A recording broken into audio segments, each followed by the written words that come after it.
ఈ ఎస్సీ వర్గాలకి 3 ఉన్నాయి కదా, 3 కేటగిరీలలో కలిపి 7 ఇవి మొత్తం 146 ఉన్నాయి టోటల్ ఎస్సీ వాళ్ళకి సంబంధించి. వీళ్ళ దగ్గర కూడా 4 దోపిడీ చేశారు. ఎస్సీ వర్గాల దగ్గర ఎస్సీలకు రావాల్సిన 4 కూడా దోపిడీ జరిగింది. ఎస్సీలై కథమైపోయినాయి. నువ్వు ఎక్కడన్నా చూడ్రి ఎస్సీ ఎస్టీలై వాళ్ళకి రాజ్యాంగ పరంగా రావాల్సినటువంటి రావాలి, అవిటిని కూడా పక్కదారి పట్టించి గీడికి తీసుకొచ్చి అమ్ముకుంటారు అన్నట్టు. ఇది చేస్తున్నది కూడా ఎవరో కాదు, BC welfare minister Ponnam Prabhakar department బీసీలకు ఆయననే ఉన్నాడు. ఏమంటారు ట్రాన్స్పోర్ట్ మినిస్టర్ కూడా ఆయననే ఉన్నాడు. మొత్తం ఆయన చేతుల మీద జరుగుతుంది ఇది ఇంత. బీసీ ప్రజలందరూ గమనించాలి ఇది. అవును, ఈ 2 ఆయన చేతిలో ఉన్నాయి. ఇప్పుడు ఆయనకు కావాలంటే మీరు ఫోన్ కలిపి కూడా మాట్లాడాను ఇదే లైవ్ లో కూడా. ఇదే బీసీలకు సంబంధించి ఆయన కలిపినా లాభం లేదు. ఎందుకంటే ఆయనని పెద్దగా గుర్తించే పరిస్థితిలో లేరు జనం కూడా.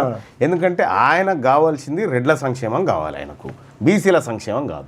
ఇక్కడ బీసీలకు జరిగినటువంటి అన్యాయం మళ్ళా రెడ్డి శాఖలో కాదు, బీసీ ఆయన మంత్రిగా ఉన్న శాఖలో జరిగినటువంటి అన్యాయం ఇది.